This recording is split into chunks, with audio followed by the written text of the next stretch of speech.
You rate के मिसवाक और toothpaste ज़्यादा इफेक्टिव कौन सा है? एक्सपेरिमेंट किया कि जो मिसवाक में जो केमिकल्स यूज़ होते हैं हमारे दांतों के लिए बहुत फ़ायदेमंद है। जो लोग का जो ब्रशिंग टेक्निक है वो ठीक नहीं है।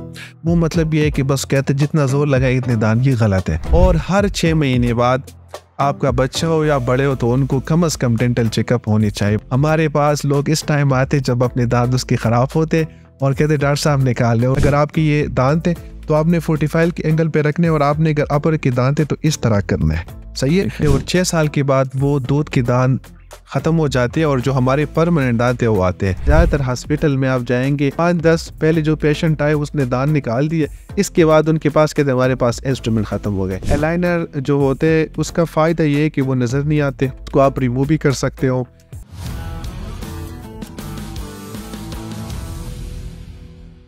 Assalamu alaikum to all people inside Pakistan and outside the country. You're watching a podcast by Startup Pakistan, and this is your host Sohaib Siddiqui. Khwateen and Hazrat, for a very long time, I wanted to have discussion someone from practicing dentist to discuss the normal question and confusion that we usually have in our mind. For example, क्या scaling वाकई दांतों को कमज़ोर करती है या हमने अपने बच्चों के से टूथब्रश करवाना है? To get the answer to all these questions, we have invited a very talented and dynamic personality. Currently, he is working in International Islamic Hospital. His name is Dr. Tariq Akbar. Sir, thank you so much for being part of our show. अस्सलाम वालेकुम जी, बहुत बहुत शुक्रिया आप लोगों को बुलाने का। Sir, it's a pleasure to have you. अच्छा तारिक भाई, to start the conversation, मैं एक नॉर्मल सा सवाल मेरे माइंड में बड़ा आ रहा होता है। पाकिस्तान में बल्कि all over the globe doctor को बड़ा एक प्रेस्टीज किस्म का प्रोफेशन समझा जाता होता है, और पाकिस्तानियों को कुछ ज़्यादा शौक होता है अपने नाम पर डॉक्टर लिखवाने का। एक जनरल नोशन प्रिवेल करती है सोसाइटी के अंदर कि जो वो लोग जिनके इतने मार्क्स अच्छे नहीं होते एफएससी के बाद या इंट्री टेस्ट में अच्छा परफॉर्म नहीं कर पाते, तो रेदर देन वो एमबीबीएस के बजाय बीडीएस की तरफ मूव कर जाते होते हैं। तो क्या वाकई एमबीबीएस डिफ़िकल्ट है और बीडीएस ईजियर है? What's your take on this? नहीं, पहले तो बात ये कि जो हमारे मेडिकल है ना, जो तिब है वो 2 में अगर हम देख लेंगे तो वो 2 में डिवाइड हो गया। एक पूरी आपकी बॉडी है जिसमें आपके फॉर एग्जांपल ऑर्थोपेडिक आते हैं, सर्जरी आती है, यूरोलॉजी आती है, गायनी आते हैं, और एक बिल्कुल अलग फील्ड ऑफ डेंटिस्ट्री। तो अगर आप देख लें तो मेरे ख्याल में डेंटिस्ट फिर इसके जो है ना वेटेज ज़्यादा होते हैं। ऐसी कोई बात नहीं, दोनों की अपनी जगह पे फ़ायदे हैं और शौक की बात है। और पढ़ाई जहाँ तक बात है तो तकरीबन 70% जो पढ़ाई है वो दोनों की एक जैसी है। अगर एक डेंटिस्ट है तो उसने भी हमारे इसी बॉडी को पढ़ना है और एमबीबीएस वाले ने भी इसी को पढ़ना है। फिर फाइनल ईयर में और जॉब के बाद फिर स्पेशलिटी चेंज हो जाती है, लेकिन आलमोस्ट तकरीबन 70% दोनों की पढ़ाई होती है। लेकिन एक जो गलत कॉन्सेप्ट हमारा ये है कि लोग जो एमबीबीएस वालों को ज़्यादा वैल्यू देते हैं, हालांकि इस तरह नहीं होना चाहिए। मैंने जिस तरह बताया कि 2 में अगर डिवाइड करें तो फिर तो डेंटिस्ट्री मतलब अकेले उनकी जो है ना मुकाबले में। बात यह है कि फिर कहते हैं कि डेंटिस्ट है और ये डॉक्टर है। तो मेरे ख्याल में जो आजकल दोनों के एक ही वैल्यू है। शौक की बात अगर मैं पर्सनली आपको अपना बता दूं तो मैं एमबीबीएस में नहीं आना चाहता, मैं अपनी शौक से डेंटिस्ट्री में आया हूँ। तो यहाँ पर जो लोगों का कॉन्सेप्ट और बिल्कुल गलत। अच्छा, साथ में ये भी होता है ना, अल्टीमेटली आप अगर कोई एजुकेशन हासिल कर रहे हैं तो एक तो होता है आपने ठीक है सोसाइटी को सर्व करना है बीइंग डॉक्टर, लेकिन अल्टीमेटली आपने अपना ब्रेड एंड बटर भी सॉर्टेड रखना है। तो एक ये भी होता है कि एमबीबीएस वाले होते हैं दे आर हाईली पेड और बीडीएस वाले होते हैं वो थोड़े से कम पेड होते हैं, लेकिन बाहर इसका ऑपोजिट है। तो पाकिस्तान में मेरे ख्याल से यही चीज़ें चल रही होंगी। बिल्कुल, बदकिस्मती से आप सही कह रहे हैं। आजकल जो पाकिस्तान में वैसे जो एमबीबीएस की डॉक्टर है वो तकरीबन अगर आप समझे तो ज़्यादातर लोग हैं वो जॉब पे हैं, लेकिन जो डेंटल वाले वो ज़्यादातर लोग जॉबलेस है। वो हाउस जॉब के बाद उनका ये होता है कि अपने लिए क्लिनिक खोल लिया, लेकिन आजकल आप देख लेंगे तो डॉक्टर से ज़्यादा क्लिनिक हो गए, हर गली में क्लिनिक हो गए। पहले तो ये थे कि क्लिनिक नहीं थे तो लोग जाते। तो डेंटिस्ट्री वाला आजकल बहुत जॉबलेस है और उनकी इतनी वैल्यू नहीं। अगर कोई आप किसी को क्लिनिक में रख रहे हॉस्पिटल में तो ज़्यादा से ज़्यादा 30-40 हज़ार रुपये आपको देंगे, लेकिन एमबीबीएस वाले चलो अगर डबल ड्यूटी भी करे, लेकिन बाहर ममालिक में अगर देख ले तो बीडीएस वाले ज़्यादा कमाते हो, एमबीबीएस वालों से मेहनत भी कम करते लेकिन वो ज़्यादा करते हैं। तो बदकिस्मती से है कि डेंटिस्ट्री के जो हालात है पाकिस्तान में वो आजकल कोई ख़ास नहीं है, और लोग इस चीज़ पे आजकल मजबूर हो रहे हैं कि वो ज़्यादातर जो डेंटिस्ट है वो बाहर ही जाते हैं। बिल्कुल, इसमें थोड़ा सा एक अनइवन ये है कि जो स्टार्ट में तो आप करियर स्टार्ट करो तो शायद आपकी इतनी वैल्यू ना हो डेंटिस्ट के अंदर, लेकिन as you grow in your career तो काफ़ी अच्छे डेंटिस्ट है जो बड़ा अच्छा अर्न कर रहे हैं, जो एमबीबीएस को भी क्रॉस कर जाते होते हैं। तो यूनिफॉर्मिटी थोड़ा सा एक लैग कम करते होते हैं।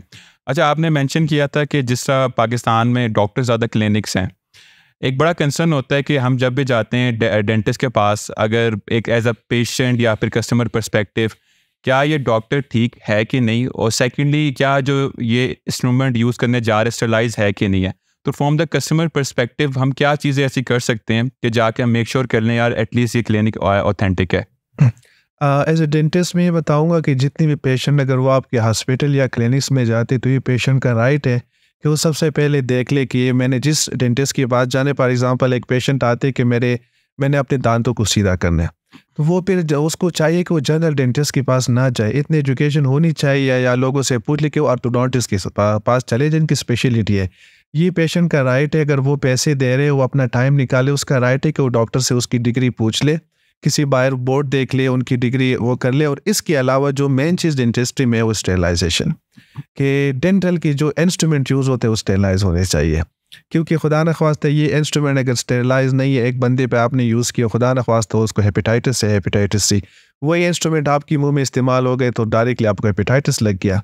तो मेरे ख्याल में पेशेंट का राइट है कि वो डॉक्टर से पूछ ले कि डॉक्टर साहब आप लोग की स्टेरिलाइजेशन क्या सिस्टम है, आप लोग के ऑटोक्लेव किधर है, ये उनका राइट है। इसमें मेरे ख्याल में डॉक्टर को गुस्सा नहीं होना चाहिए, खुशी होनी चाहिए, जी आप आ जाए, ये हमारा स्टेरिलाइजेशन रूम है, ये हमारा ऑटोक्लेव है, ये हमारे इंस्ट्रूमेंट है। और दूसरा मेन चीज़ यही है, ये मैं बजाते खुद भी करता हूँ और डेंटिस्ट भी करते, लेकिन जो अगर नहीं करते उनको करना चाहिए कि जो इंस्ट्रूमेंट है वो जो पेशेंट के सामने उसके सामने ओपन करना चाहिए, जो पाउच है उसमें ये फ़ायदा होता है कि कम से कम पेशेंट को सेटिस्फेक्शन हो जाती है कि हाँ चलो इंस्ट्रूमेंट तो ये है।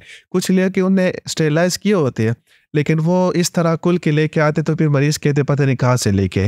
तो मेरे ख्याल में जहाँ तक डिग्री की बात है, जहाँ पर स्टेरिलाइजेशन और एनवायरनमेंट की बात है, तो ये पेशेंट का राइट है, वो पूछ सकते हैं। इस पर मेरे ख्याल में डॉक्टर को गुस्सा नहीं होना चाहिए। आपने मेरे ख्याल से बड़ा अच्छा पॉइंट आउट किया है कि अगर साइकोलॉजिकल इफेक्ट होता है ना, आपके सामने अगर चीज़ ओपन हो रही है, आपके अंदर ये फीलिंग आती है बिल्कुल नया या स्टरलाइज हुआ है, तो मेरे ख्याल से हमें पूछना चाहिए। लेकिन सारे डॉक्टर इतने सारे आप कह लो इतने काइंड नहीं होते कि वो आपको बताएं, या कुछ अगर आप पूछो तो वो they kind of get irritated ना, कि यार ये एक तो मैंने इसको टाइम दिया है और थोड़ा सा लगता है एहसान कर, तो वो चीज़ होती है। टू भी होनी चाहिए, हमें भी जब जाए तो हमें पता हो क्या क्या चीज़ें हमें पूछनी हो, सेकंड डॉक्टर को भी चाहिए, क्योंकि एक इकोसिस्टम डेवलप हो रहा होता है। बिल्कुल। अच्छा, साथ में बात करें डेंटिस्ट के, जितनी डेंटिस्ट्री के प्रोडक्ट्स हैं, ओवर द टाइम बड़ी इनोवेशन आ गई है। पहले सिंपल टूथपेस्ट हुआ करता था, सिंपल टूथपेस्ट, अब फिर बाद में हर्बल आ गया, फिर मिंट आ गया, फिर साथ में चारकोल फ्लेवर भी आ गया हुआ। स्टिल अभी भी एक लार्ज अमाउंट ऑफ पीपल है, नंबर ऑफ पीपल है जो कि मिसवाक यूज़ करते होते हैं। और रिपोर्ट्स में अगर देखा जाए, या फिर अगर उनकी दांतों को ओरल हेल्थ देखा जाए, दे आर मच बेटर या फिर बराबर हैं उसके। तो from scientific perspective how would you rate के मिसवाक और टूथपेस्ट कहाँ पे करते हैं, ज़्यादा इफेक्टिव कौन सा है? पहले तो ये कि जो सफाई होने से बीमान है, बेशक वो दांतों की हो, बॉडी को, जिस चीज़ की, वो एक सुन्नत भी है। और जहाँ तक आप लोगों ने डेंटिस्ट्री में मिसवाक का किया है, तो ये साइंटिफिकल उसने ये किए हुए एक्सपेरिमेंट किए हो कि जो मिसवाक में जो केमिकल्स यूज़ होते हैं हमारे दांतों के लिए बहुत फ़ायदेमंद है। सही है। और ये सिर्फ हम नहीं कहते कि हम जो मुस्लिम है इधर हमारे सुनने, तो हम कहते हैं ये बाहर की भी जितनी नॉन मुस्लिम है उसने भी किया है कि जो मिसवाक होते हैं वो भी, अगर आप जाएंगे तो जो टूथपेस्ट वगैरह यूज़ करते हैं उस पर प्रॉपर मिसवाक का जो है ना वहाँ पर पिक्चर लगा होते हैं, उनके इंग्रेडिएंट्स होते हैं। तो मेरे ख्याल में जो मिसवाक है वो तकरीबन, कुछ लोग तो कहते हैं कि 80-90% आपका वो है, लेकिन इसका मतलब ये नहीं कि आप सिर्फ मिसवाक पे जो है ना रिलाई कर लें। आपको ये है कि सफाई, कुछ हम जो मसवाक यूज़ करते हैं इनसे ये कि दांतों के कुछ ऐसे पार्ट्स होते हैं जहाँ पर मसवाक नहीं पहुँचता, तो वो जगह तो फिर भी गंदी रह गई। इस्लाम तो कहते हैं कि सफाई करे, फिर भी सफाई नहीं हुई है। तो मेरे ख्याल में मिसवाक भी यूज़ करना चाहिए, सुन्नत भी है, नमाज 5 टाइम यूज़ करना चाहिए। इसके साथ जो टूथब्रश है वो भी 2 टाइम यूज़ करने चाहिए। ये नहीं है कि बिल्कुल मिसवाक है और सुन्नत है और हम मुस्लिम है तो बस मिसवाक यूज़ करेंगे और ब्रश नहीं। दोनों को करेंगे तो सफाई भी अच्छी हो जाएंगी, दांतों की सेहत भी अच्छी हो जाएंगे, सुन्नत भी पूरी हो जाएंगे। मतलब बेहतरी है। मिसवाक के अंदर भी मैं कहीं पढ़ रहा था, वो तमाम प्रॉपर्टीज़ होती हैं जो कि टूथपेस्ट बिल्कुल उसमें नेचुरली होता है। लेकिन यह है कि 100% अच्छी बात है, लेकिन साथ साथ अगर हम टूथपेस्ट और ब्रश को भी यूज़ करें तो बहुत फ़ायदा देगा। मतलब ओनली रीज़न ये है कि मिसवाक अगर आपकी सिर्फ हर जगह पहुंच ही सकता है मुंह के अंदर, अगर वो पहुंच जाए तो वो काम ज़्यादा इफेक्टिव कर रहा है वो। बिल्कुल वही है। अच्छा, साथ में एक और ही बड़ा एक आप कह लें कि माशरे के अंदर गाइडेंस नहीं है, या पे शायद काफ़ी एजुकेटेड लोगों को भी नहीं पता होता। हम जब जाते हैं क्रॉसिंग करने के लिए, हम अक्सर देखते होते हैं कि शेल्फ के ऊपर एक बड़ी रेंज पड़ी हुई है, टूथब्रश की पड़ी हुई है। उसमें जाके देखें कोई सॉफ्ट टूथब्रश है, कोई हार्ड है, कोई मीडियम है, कोई स्मोकर है। तो ये डिफरेंट काइंड हमें कैसे बताओगे हमें कौन सा सूट कर रहा है? तो वो कौन से स्टेप से गाइडलाइन है जो हमें पता होना चाहिए हमें ये सूट करता है? मैं दोबारा वही तरह पाऊँगा कि टूथब्रश है और आपकी जो टूथपेस्ट है वो दोनों यूज़ करनी चाहिए। जहाँ तक आपने टूथब्रश का ज़िक्र किया, सबसे पहले तो बात ये है कि मैं ये बात कहूँगा कि जो टूथब्रश है वो 2 से 3 महीने बाद चेंज करनी चाहिए। ठीक है। हमारा मसला है कि जब तक वो वॉशरूम में गिर नहीं जाता या ख़राब नहीं होता तो इसको हम नहीं छोड़ते ना।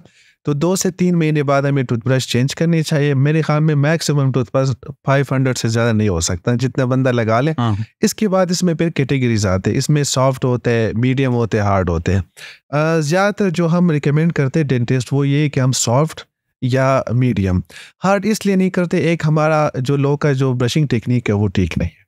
वो मतलब ये है कि बस कहते जितना ज़ोर लगाए इतने दान, ये गलत है।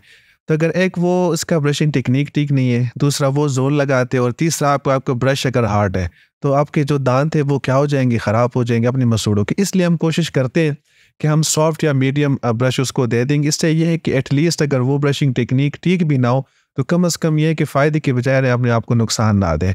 और तीसरा है कि जो हार्ड ब्रश होते हैं वो हम इसलिए गलत इस्तेमाल करते तो फिर वो हमें ट्रॉमा हो जाते, अल्सर हो जाते, फिर हमारे मसूड़े इस तरह के। तो हमारी कोशिश होती है कि हम मरीज़ को कहेंगे कि आप सॉफ्ट या मीडियम ब्रश यूज़ करें। वैसे प्राइमरीली एक था क्या, मतलब प्रोडक्ट लॉन्च किया हार्ड और सॉफ्ट ब्रश करके, मेन ऑब्जेक्टिव क्या था हार्ड ब्रश का? असल ये है कि ब्रश जितनी भी है, सॉफ्ट है, मीडियम, हार्ड, तीनों एक ही काम करते हैं। लेकिन फिर वही बात आ जाए कि जो करने और उसके तरीके। अगर अभी कुछ ऐसे लोग हैं कि वो अगर हार्ड ब्रश यूज़ करें, उसको ब्रशिंग टेक्निक आता है तो उसमें कोई हर्ज नहीं है। लेकिन वही बात है कि हमारे ज़्यादातर लोग अगर समझे कि 90% लोग को ब्रशिंग टेक्निक हम बताएंगे और पता नहीं है, तो इसलिए हम कहते हैं कि इसको सॉफ्ट या मीडियम। बाकी ये है कि इनके इंग्रेडिएंट्स एक जैसे होते हैं, एक ही मटेरियल के होते हैं और एक ही काम करते, दांतों को सॉफ्ट करते। ये नहीं है कि जो सॉफ्ट है वो कोई और काम करते हैं, मीडियम कोई और, तीनों का एक ही काम है। लेकिन सॉफ्ट और मीडियम में हमारा ये होता है कि मरीज़ अपने आप को फ़ायदे बजाय कि वो नुकसान दे। ठीक है। अच्छा, ब्रशिंग टेक्निक की आपने बात की, तो इससे आपका जो मतलब है number of brush a day की बात कर रहे हैं या फिर कोई स्पेसिफिक एंगल से आपने पकड़ के ब्रश करना है इसको? पहले तो वही बात मैं रिपीट कर रहा हूँ कि 2 से 3 महीने बाद ब्रश चेंज करनी चाहिए और एटलीस्ट 2 टाइम्स, मतलब सुबह और शाम को इसमें ब्रश होना चाहिए। 3 टाइम भी होना चाहिए, लेकिन जाहिर सी बात है कि इतना टाइम, एटलीस्ट 2 टाइम तो आपका ब्रश होना चाहिए। ब्रशिंग की मुख्तलिफ टेक्निक्स है, सही है। नाम वगैरह तो अगर मैं बताऊंगा लोग को शायद समझ ना आए, लेकिन यह है कि पहले ज़माने में लोग ब्रश करते थे लेफ्ट राइट, ठीक है, सही है। उससे ये होता था कि हमारे दांत लेफ्ट राइट तो साफ़ हो जाते, लेकिन ऊपर वाले नीचे वाले हिस्सा नहीं होता। ठीक है। फिर इस तरह है कि हम एक ताकि अप डाउन, सही है, उसमें ये था कि अपर और नीचे साफ होते लेकिन साइड वाले नहीं है। अब इन दोनों की कम्बिनेशन ऐसी आई कि इसमें आप लेफ्ट राइट भी है और अप डाउन भी है, सही है। तो उसको मॉडिफाई बॉस टेक्निक पे कहते हैं या सर्कुलर, इस तरह के मुख्तलिफ नाम होते हैं वो।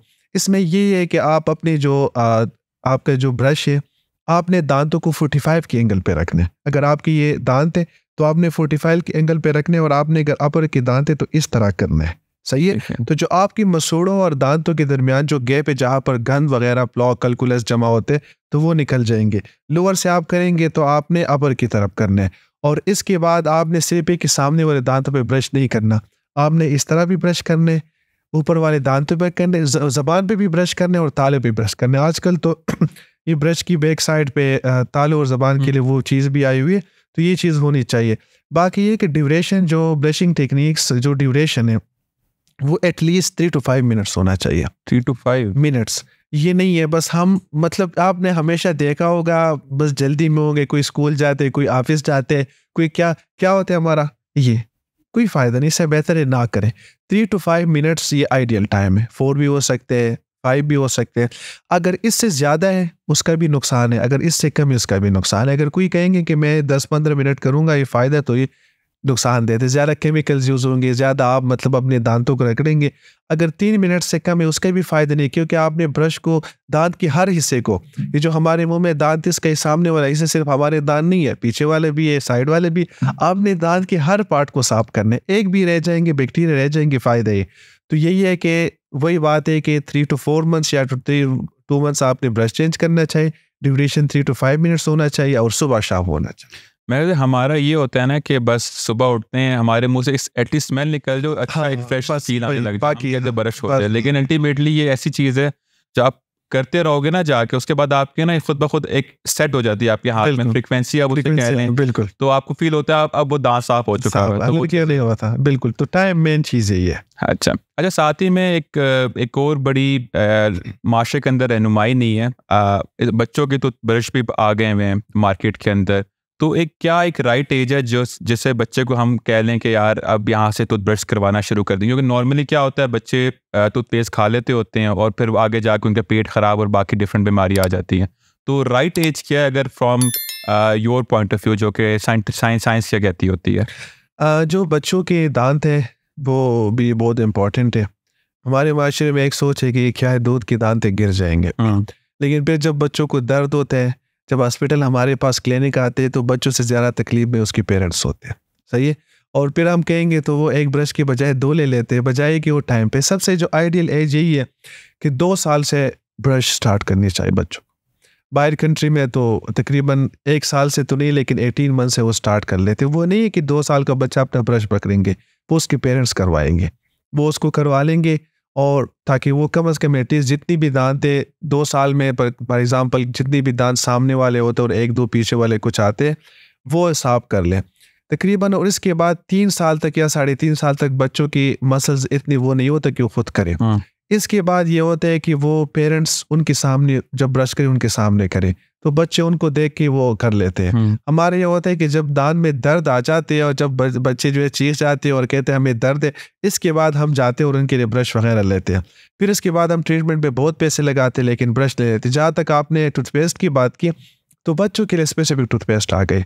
अगर वो बच्चे इनहेल भी करें तो उसका इतना नुकसान नहीं होता है। तो इसलिए जो बड़ों की टूथपेस्ट है वो एटलीस्ट बच्चों को ना दें, क्योंकि दोनों में जो फ्लोराइड की क्वांटिटी होती है ना, वो डिफरेंट होती है, एज के लिहाज से होती है। अगर आप बड़ों के लिए एक टूथपेस्ट इसमें फ्लोराइड इतनी और आप बच्चों को देंगे, जाहिर सी बात है उसका पेट खराब करेंगे, वोमिटिंग होगी, नाउजिया हो गई, ये चीज़ है। तो ये है कि 2 साल से आप बच्चों को ब्रश स्टार्ट करते हैं और हर 6 महीने बाद आपका बच्चा हो या बड़े हो तो उनको कम से कम डेंटल चेकअप होनी चाहिए। बाहर कंट्री में 6 महीने बाद ये रेगुलर करते। हमारे पास लोग इस टाइम आते जब अपने दांत उसके ख़राब होते और कहते डॉक्टर साहब निकाल लें। और मज़े की बात ये है कि वो कहते हैं कि डॉक्टर साहब दांत निकाल दें, मैंने एंटीबायोटिक्स अगुमेंटिन और फ्लैजिल और सिंफ्लेक्स खाए 5 दिन से। किसने लिखे? मैंने खुद लिखे, सेल्फ मेडिकेशन। तो बजाय ये कि आप बाद में मेडिकेशन करें, दांतों को निकाल लें, तो मेरे ख्याल में आप सफाई, ब्रशिंग टेक्निक्स और 6 महीने बाद एक विजिट पे क्या होता है, ये तो नहीं है कि जब आप क्लिनिक में जाएंगे तो डेंटिस्ट आपको पकड़ेंगे कि नहीं पैसे दे दें। एटलीस्ट आप वहाँ जाके विजिट करें और पता करें कि 6 महीने बाद मेरे दांतों में कितनी चेंज आई। तो बच्चों के दांत बहुत ज़्यादा इंपॉर्टेंट है। और अगर ये जो दूध के दांत है, अगर ये ख़राब है तो उसका जो इफेक्ट आने वाले दांत है उस पर भी होते हैं।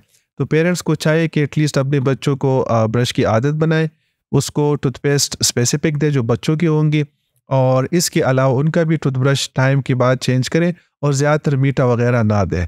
और अगर मीठा देंगे तो उसकी फ़ौरन बाद ब्रश करें, तो इंशाल्लाह बहुत हद तक ये चीज़ें कम हो। अच्छा, बच्चों में एक और बड़ी कॉमन सी होती है कि उनका जो दांतों का स्ट्रक्चर ना वो ख़राब हो जाता है। एक तो होता है कि चलें दूध के दांत होते हैं, अब वो गिर जाते हैं तो चलें वो डायरेक्शन चेंज हो जाती है, लेकिन कुछ बच्चे गिरते भी नहीं है, मतलब नॉर्मली होते हैं, जस्ट दे प्ले अराउंड। लेकिन जब टाइम आता है उनके, जब दूध के दांत गिरने के बाद जो परमानेंट दांत आते हैं वो एक शेप में नहीं होते, तो उसकी कॉमन रीज़न क्या है? हमारा जो तकरीबन 6 साल तक, आप समझे कि तकरीबन बर्थ से लेकर 6 साल तक, और फिर 6 साल से तकरीबन 12 साल तक, 6 साल तक हमारे जो दूध की दांत है वो पूरे आ जाते हैं, और 6 साल के बाद वो दूध की दांत ख़त्म हो जाती है और जो हमारे परमानेंट दांत है वो आते हैं। तो तकरीबन हमारे पास ये जिस तरह आपने क्वेश्चन किए, बच्चे आ जाते हैं, क्योंकि जो हमारे दूध के दांत होते हैं वो इसके जो नंबर होते हैं वो 20 होते हैं, 20 होते हैं। जो हमारे परमानेंट होते हैं वो 32 होते हैं, तकरीबन 28 तक होते हैं, जो विजडम के साथ 32 तक आते हैं। तो फिर यह है कि कभी कभार जो दूध के दांत है वो निकलते हैं और परमानेंट आते हैं, तो मुंह में इतना स्पेस बोन का नहीं होता, तो जो दांत होते हैं वो टेढ़े आ जाते हैं, दूध के आगे होते हैं फिर पीछे, तो पेरेंट्स डर जाते हैं। तो उसको हम मेडिकल वर्ड में कहते हैं अगली डक्टिंग स्टेज, बुरा लगना। सही है। तो ये 12 साल तक या 11 साल तक ये मतलब नॉर्मल है, इससे ना डरना चाहिए। और हमारा जो सबसे इसमें एक नुकसान ये होते हैं कि स्पेशली गांव में जहाँ पर फैसिलिटीज़ नहीं होती, वहाँ पर डेंटिस्ट नहीं होता, ये डेंटल क्वेक्स होते, जो जारी डॉक्टर होते, वो इस तरह करते हैं कि वो जो परमानेंट दांत आते हैं वो गलती से वो निकाल देते हैं। सही है, वो निकालते, जब वो निकाल देते फिर जो दूध के दांत भी गिर जाते, जब फिर हम बच्चों के एक से करते तो पूरी ज़िंदगी उसके दांत नहीं होते। तो ये है कि ये 12 साल तक ये स्टेज होते हैं। और अगर किसी को बहुत ज़्यादा टेंशन है या वो है तो हम एक एक्सरे करें, ओपीजी के नाम से आते हैं पूरी फेस की, इसमें प्रॉपर पता चल जाता है कि हमारे दूध के दांत निकलने वाले और परमानेंट दांत आने में कितना टाइम है। तो एटलीस्ट अगर ये चीज़, इसका मतलब नहीं है कि जो दांत बोले तो आप निकाल लें, पहले आप डेंटिस्ट को दिखाएं, जो डेंटिस्ट कहेंगे वो दांत निकलवा दे, और कुछ तो ऐसे होते हैं कि खुद ब खुद निकलते हैं। अच्छा, बड़े आपने इन्फॉर्मेटिव बात की है। मेरे खैर नहीं थी कि जो दूध के दांत होते हैं 20 होते हैं। आई यूज्ड टू थिंक कि शायद 32 ही होते हैं, वो भी होते होंगे। अच्छा, अब आपने विजडम या अकल दांत की बात की, वो एक होता है कि नॉर्मल एज क्या है? क्योंकि कुछ लोग कहते हैं उनको 35 में निकल रहा है, कुछ लोग कहते हैं उनको थोड़ा बड़ा बनने का शौक होता है कॉलेज के अंदर, यार मेरा अकल दाढ़ निकल रहा है, दर्द हो रही है। 18 में कुछ कह रहे होते हैं। तो नॉर्मल एज क्या है अकल दाढ़ निकलने की?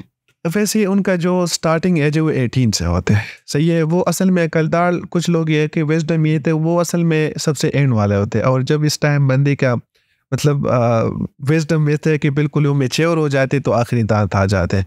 लेकिन कभी कभार ये होता है कि 40 वाले लोग भी हमारे पास आते, उनके दांत नहीं निकलते, 28 वाले भी आते नहीं निकलते। तो उसका जो आइडियल एज है वो 18 से स्टार्ट होते, ऑनवर्ड 25 30 तक भी जा सकते हैं, डिपेंड करते हैं, लेकिन 18 से स्टार्ट होते हैं। लेकिन ज़्यादातर जो लोग हैं उनकी तकरीबन अगर आप 22 तक या 25 तक तो ऑलमोस्ट उनके अकलदार निकले होते हैं। लेट होने के रीज़न क्या होती है? क्योंकि लोग अक्सर ये टॉन्ट मार रहे होते हैं, यार तुम्हारा अकलदार नहीं है, तुम ना समझो, बात ना करो। अक्सर ये दोस्तों के अंदर हो रहा होता है। अकलदार और अकल का कोई रिलेशन नहीं है, सही है। आजकल तो मेरे ख्याल में जो बच्चे होते हैं ना तकरीबन 8-9 साल के, उनके तो अकलदार नहीं है, लेकिन वो बड़ों को भी जो है ना वो करते हैं, उनसे भी ज़्यादा तेज़ होते हैं। तो उनका इनके साथ कोई रिलेशन नहीं है। वैसे उनकी मुख्तलिफ रीज़न हो सकती है। कभी कभार ये होता है कि जो आपकी जॉ होती है, जो बोन होती है, हड्डी, उनके ये होता है कि साइज़ छोटा होता है, उस पे दांत ज़्यादा होते हैं तो उनको जगह नहीं मिलती। कभी कभार इस तरह होते हैं कि आपकी नेचुरली मतलब ये कि कोई जेनेटिक्स चेंज आते हैं तो आपकी जो अकलदार है वो मैच्योर नहीं हो जाते। कभी कभार ये होता है कि उसकी जो पोजीशन होते हैं वो स्ट्रेट के बजाय साइड पे होते हैं। कभी कभार ये होता है कि फॉर एग्ज़ाम्पल जो आपकी बोन की जो डेंसिटी होती है वो इस तरह होती है कि उसमें डिले होते हैं, तो मुख्तलिफ हो जाए। कभी कभार जो लोग सिंड्रोमिक होते हैं, सही है, और कुछ लोग जो मेडिसिन लेते हैं या उसकी जो मतलब है कि मदर कोई इस तरह की मेडिसिन लेते हैं, इन चीज़ों की वजह से ही होते हैं। या कुछ लोग जो कैंसर के पेशेंट होते हैं वहाँ पर फॉर एग्ज़ाम्पल रेडिएशन लेते हैं या कीमो लेते हैं, तो ऐसी मल्टीपल वजह हो सकती है जिसकी वजह से अकलदार डिले हो सकते हैं। लेकिन ज़्यादातर लोग का वैसे भी होते हैं। और ये है कि अकल और अकलदार का कोई ऐसा रिलेशन नहीं है। बिल्कुल राइटली आपने पॉइंट आउट किया, लेकिन बस माशरे के अंदर लोग कर रहे होते हैं, चीज़ को लेके चल रहे होते हैं। अच्छा, एक साथ में एक और प्रोडक्ट आ चुकी है आजकल। कुछ लोग ये होता है कि टाइम नहीं होता, वो लोग माउथ वॉश यूज़ करके जा रहे होते हैं, जिससे बड़ा अच्छा स्मेल, आपको बड़ी अच्छी स्मेल फील होती है। मैंने भी खुद यूज़ किया हुआ है, तो आपको टूथब्रश से ज़्यादा अच्छा उस पर आपको अच्छा फ्रेश फील हो रहा होता है।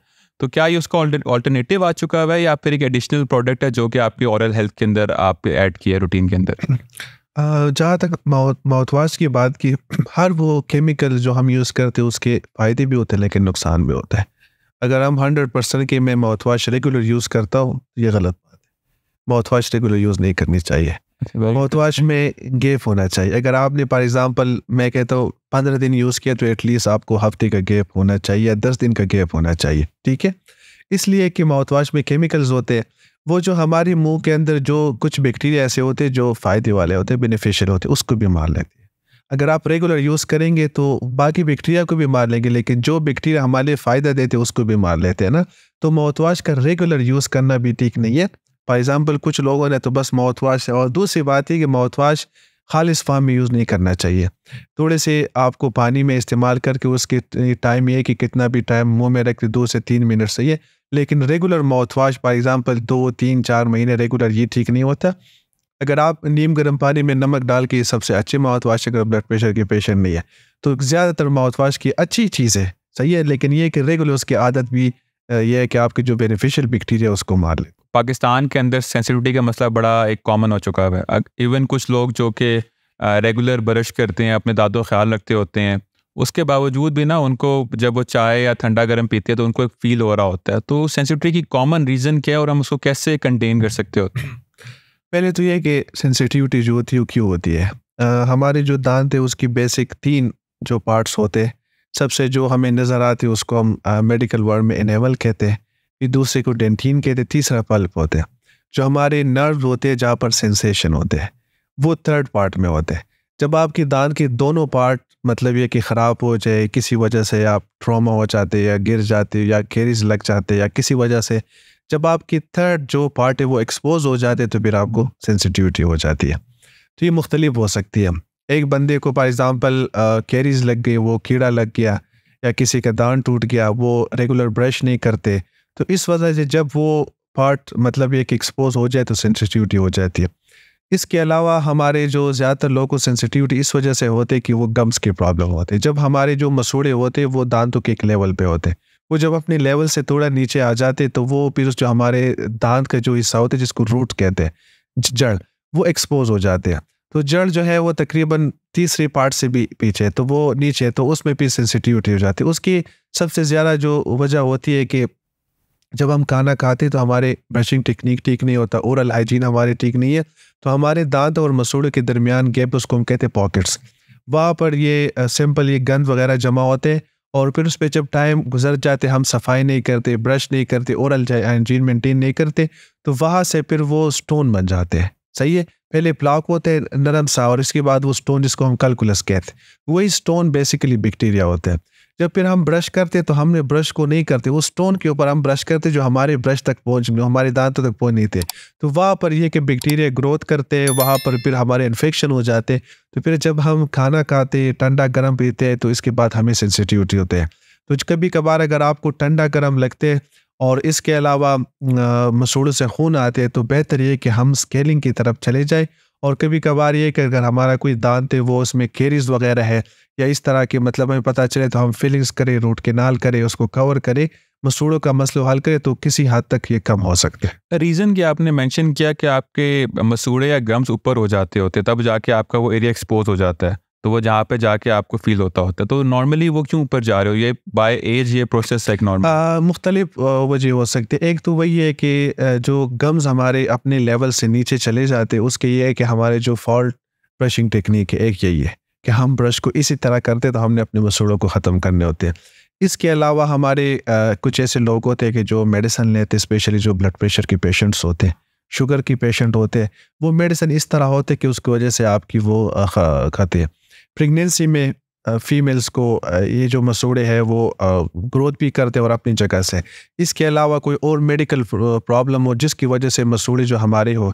तीसरा ये कि हम ब्रश वगैरह नहीं करते, अपनी मसूड़ों को सफाई का ख्याल नहीं रखते, तो वहाँ पर बैक्टीरिया ग्रोथ करते तो उसको ख़त्म कर लेते। मल्टीपल रीज़न है, इस रीजन की वजह से जो हमारे मसूड़े वो अपनी जगह छोड़ देती है, इसकी वजह से हमें सेंसिटिविटी होती है। अच्छा, चाय नॉर्मली अगर चलें सेंसिटिविटी ना हो, आपको फील हो, चाय पीने के बाद ना आपके मुंह में थोड़ा लगता है कि कोई लेयर जाके आपके मुंह पे जाके बैठ चुकी हुई है, तो नॉर्मल प्रैक्टिस क्या होनी चाहिए? मतलब अगर आप खाना वगैरह खा रहे हो, ब्रश तो आप हर टाइम नहीं कर सकते, तो कुल्ली करना या वो क्या चीज़ें हैं जो इंसान को करनी चाहिए? पार्ट ऑफ अपनी हैबिट बना लो कि यार आपने खाना खाने के बाद में ये चीज़ें करनी है।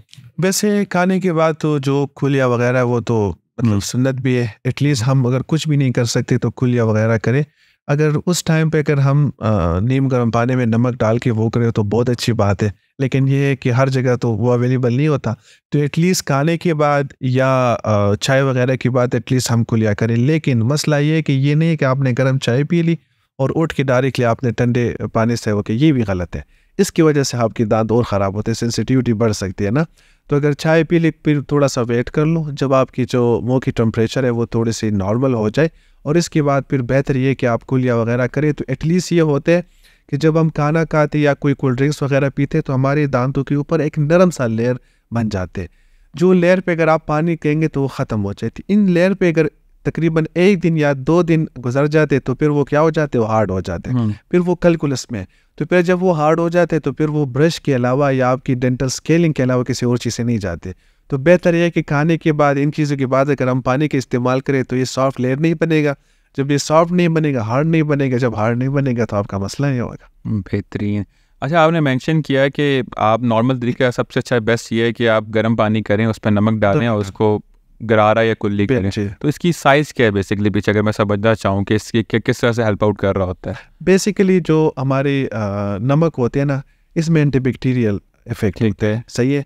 आपकी बेसिकली हम ये माउथ वाशेस वगैरह और ये पूरी डेंटिस्ट ये सब कुछ इस मतलब ये कि आपकी केरीज क्या चीज़ है, बैक्टीरिया है। सही है। अगर आपने कुछ खा लिया और उसके बाद आपने 10 पार्ट माउथ वाश क्या है, एंटीबैक्टीरियल है। तो ये बेसिकली जो आपकी नीम गर्म पानी में नमक जो डालते हैं ये भी माउथ वॉश है। तो जब आप ये चीज़ें खाती हो आपके मुंह में थोड़े से बैक्टीरिया आपने डायरेक्टली रेंजेस के एंटीबैक्टीरियल वो ख़त्म हो गए तो फिर आपको ये चीज़ें नहीं होगी। तो नमक ये है कि इस वक्त पानी के साथ मिल के एंटीबैक्टीरियल इफेक्ट ये कर लेते हैं। ठीक है। अच्छा, एक और बड़ा समझा जाता है कि स्केलिंग अगर आप करवाने जाओगे तो नॉर्मली आपके दांतों की लेयर है तो आपके ऊपर वो कुछ एक मशीन चल रही होती है, स्क्रब कर रही होती है और आपके दांतों की लेयर डिके हो रही होती है विद टाइम ना। आप जाओगे तो अगर लेट से आप करवा रहे हो 20-30 स्केलिंग करवा लोगे आपका दांत कम हो जाएगा। एक मिथ है या फिर एक लोग का कॉन्सेप्ट ये है। कुछ लोग फील करते हैं उसके बाद सेंसिटिविटी फील कर रहे होते हैं स्केलिंग के बाद। तो स्केलिंग का ट्रू पर्पस क्या है और कितना बेनिफिशियल है फॉर आवर ओरल हेल्थ? पहली तो बात ये है कि जो लोगों ने मशहूर किया 100% गलत है। स्केलिंग बेसिकली हमारे दांतों के ऊपर जो एक्स्ट्रा लेयर बन जाती है जिसको हम प्लॉक कैलकुलस कहते हैं, जो हमारे सफाई ना होने की वजह से बन जाते हैं, हमारी वजह से बन जाते, उसको साफ़ कर लेते हैं। सही है, स्केलिंग में कोई दांत का इफेक्ट नहीं होता और ना ये है कि स्केलिंग का जो दांत का ऊपर हिस्सा है, अगर एक कैलकुलस दांत के ऊपर जो गंद है हमने इसको साफ़ करना है, हमने दांत के ऊपर हिस्से वाले कुछ नहीं करना। लेकिन अगर एक बंदे की मुँह में कैलकुलस 5-6 साल से है, सही है, और उसने दांत को बिल्कुल कवर किया, 5-6 साल बाद उसकी हम स्केलिंग कर दी तो जाहिर सी बात है वो एक्सपोज हो गया तो कुछ टाइम के लिए ठंडा गर्म तो लगेगा ना। ये तो नहीं है कि हमने स्केलिंग ख़त्म की और हमारे पास कोई जादू है और 1 मिनट में पेशेंट ठीक हो जाए, तो कुछ भी नहीं। बेसिस साल में 1 मरतबा स्केलिंग से आपकी जो मसूड़े और दांत है वो क्या हो जाते हैं, सेहतमंद हो जाते हैं। साल में मैं भी 1 साल में 1 मरतबा करता हूँ, अगर मैं खुद कर लेता हूँ तो औरों को भी मैं कह लेता हूँ, तो साल में 1 मरतबा करनी चाहिए। स्केलिंग से बेसिकली आपकी जो एक्स्ट्रा प्लॉकल उसको निकलते। फिर कुछ लोग स्केलिंग और जो ब्लीचिंग है वाइटनिंग उसको कंपेयर करते हैं, दोनों को आपस में लोग कहते हैं कि सेम चीज़ है। जो ब्लीचिंग होती है वो हम केमिकल्स के थ्रू अपने दांतों को अपने हद से ज़्यादा वाइट बनाते हैं, केमिकल्स के थ्रू। उनका नुकसान है, दांत तो आपकी वाइट हो गए, पिक्चर भी अच्छे आएंगे, दांत भी सफ़ेद लगेंगे, लेकिन कुछ टाइम बाद आपके दांतों में सेंसिटिविटी की उसने उस केमिकल ने जो ऊपर वाला लेयर जो उसको ख़त्म किया, एनिमल जो आपने हाँ उसको ख़त्म किया। लेकिन स्केलिंग तो बेसिकली आप एक स्केलर होते हैं उनसे हटाती उसके बाद पॉलिशिंग करते, उसमें किसी केमिकल का इस्तेमाल नहीं है। तो साल में स्केलिंग बिल्कुल करनी चाहिए, उसका फ़ायदा है, नुकसान नहीं। स्केलिंग पॉलिश आप रिकमेंड करते हो लेकिन वाइटनर बंदा ना यूज़ करे? वाइटनर भी है कि कुछ लोग इस तरह होते हैं उनकी मजबूरी होती है, स्पेशली कुछ ऐसे लोग होते हैं उनके दांत आपने देखोगे कि वो पैदाइशी मतलब है कि वो कुछ इलाके होते हैं, अगर आप KPK में चले जाए, आप लकी मरवत वाली साइड पे चले जाए, वहाँ पर ये हो कि पहाड़ों में जो फ्लोराइड है जो टूथपेस्ट में वो उनके जो क्वांटिटी होती है वो ज़्यादा होते हैं, जो हमारा रेंज है उनसे ज़्यादा होते हैं। तो पहले जो पैदाइश की 3 साल में अगर वो पानी आप यूज़ करें ना, पहाड़ों वाले जो चश्मों वाले होते हैं जिसमें फ्लोराइड होता है, सही है, तो फिर जो आपके दांत है वो येलो होते हैं, और वो इस तरह येलो होते हैं कि वो बाहर से मतलब अंदर पूरी येलो होती है, जितना आप दांत को ट्रिम करेंगे तो वो येलो होते हैं। तो फिर यह है कि उस दांतों को मतलब लोगों को बुरा लगता है, स्पेशली फीमेल्स आते हैं कि बुरा लगता है स्माइल वगैरह। तो फिर हम अगर ये ब्लीचिंग करें तो ये है कि एटलीस्ट फिर तो हमारी ज़रूरत होगी, लेकिन यह है कि उसका फिर नुकसान तो है, लेकिन कम से कम जो स्माइल है जो बुरा लगता है वो ठीक हो जाए। लेकिन नॉर्मल अगर किसी के दांत बिल्कुल सफ़ेद है और कोई मसला नहीं है तो फजूल में ब्लीचिंग करने का कोई फ़ायदा नहीं है। नहीं, अगर जो बंदा पहाड़ों में जिसने मतलब उसकी ब्रॉटअप वहाँ पे हुआ है और पानी यूज़ किया तो फ्लोराइड या ज़्यादा होता है, उसके दांत येलोइश हो चुके हुए हैं, तो वो लाइफ टाइम ऐसा हो जाएगा? लाइफ टाइम ऐसे हो जाता है फ्लोरोसिस जिसको। और जो आप ब्लीचिंग करते हैं, ब्लीचिंग के बाद वो 1 टाइम प्रोसेस है या बार बार करवाना होता है? ब्लीचिंग साल में 1 मरतबा करनी चाहिए। अच्छा, मतलब वो डिमिनिश हो जाएगा। हाँ, तो फिर यह है कि उसी तरह जो लोको फ्लोरोसिस होते हैं इसमें फिर यह है कि हम वेनेयर्स और क्राउन उस तरफ एक और चीज़ है जो परमानेंट सोल्यूशन है, लेकिन लोग ज़्यादातर ब्लीचिंग और स्केलिंग को कंफ्यूज हो जाते हैं, इसलिए मैंने कहा कि स्केलिंग करनी चाहिए और ब्लीचिंग अगर आपको ज़रूरत नहीं है तो वैसे नहीं करनी चाहिए। ज़बरदस्त। अच्छा, साथ ही में ना एक बड़ा, जब भी डेंटिस्ट की बात करें, शायद सेंसिटिविटी वगैरह टॉपिक अभी बड़ा कॉमन हो चुका है। पहले क्या होता था कि डेंटिस्ट का जिक्र होता था, आप उसके पास जाओगे ब्रेसेस लगा देंगे दांतों के अंदर, और एक बड़ा एक पहले फैशन ही बना था कि यार मैंने ब्रेसेस लगवाए हुए हैं, जिससे ग्लासेस का होता था कि यार मैं ग्लासेस पहन रहा हूँ, तो ब्रेसेस का भी फैशन आया हुआ था। लेकिन अब टेक्नोलॉजी आप बड़ी एडवांस हो गई, अब साथ में इनविजिबल सोल्यूशन आ गए, आपके अलाइनर्स वगैरह हैं, बाकी चीज़ें हैं। तो अलाइनर कितना इफेक्टिव है? क्या उसने रिप्लेस कर दिया ब्रेसेस को, या फिर ब्रेसेस की अभी पॉट्स अपनी जगह पे मौजूद है? नहीं, वैसे दोनों का काम एक ही है। जो ब्रेसेस है जिसको हम ट्रेडिशनल मेथड कहते हैं, जो बहुत पुराने वायर्स के थ्रू हम दांतों को अपनी जगह पे लेके आते, अभी तक भी ज़्यादातर पाकिस्तान में और जगहों पे भी ब्रेसेस यूज़ होते। अलाइनर का अपना भी फ़ायदा है, लेकिन यह है कि अलाइनर जो होते हैं उसका फ़ायदा ये है कि वो नज़र नहीं आते, उसको आप रिमूव भी कर सकते हो। मतलब ये है कि लोगों को अच्छा भी लगता है, अगर आप किसी से बात करें तो किसी को पता भी नहीं चलता। लेकिन उसका नुकसान ये है कि वो स्पेसिफिक कंडीशन में अगर आपके दांत हो ना, जिसको कहीं माइनर बिल्कुल मामूली से उसको ठीक कर दे। एक बंदी की जो केस है वो बहुत ज़्यादा ख़राब है, तो उसमें अलाइनर फ़ायदा नहीं देता, ठीक है। तो जो ब्रेसेस की अपनी जगह है वो बिल्कुल अभी भी तक इस तरह है, और उसका मेरी जो नज़र से मैं अगर अभी पेशेंट आ जाए तो मैं ज़्यादातर जो कहूँगा कि आप ब्रेसेस की तरफ चले जाएँ। हाँ, पहले एक टाइम पे ऐसा हुआ था कि लोग ब्रेसेस वैसे शौक के लिए भी लगाते थे, सही है, और उसके अंदर जो फिर के कुछ लोग वायर लगाते थे और कुछ कलरफुल चीज़ें लगाते। लेकिन अभी तक ये है कि अलाइनर का अपना भी फ़ायदा, अगर माइनर केस है तो अलाइनर की तरफ जा सकते हैं। लेकिन ये है कि जो ब्रेसेस की वैल्यू पहले भी थी, मेरी नज़र में अभी तक वही है। और ब्रेसेस पेनफुल प्रोसेस भी आपका होता है? इनिशियल ज़ाहिर सी बात है, आपने दांतों के ऊपर एक प्रेशर लगाना होता है, तो इनिशियल आपको मतलब प्रेशर बॉडी इनिशियली वो बर्दाश्त नहीं करते, तो स्टार्टिंग में पेनफुल भी होते हैं, आपको थोड़ा सा खाने में भी मसला होते हैं।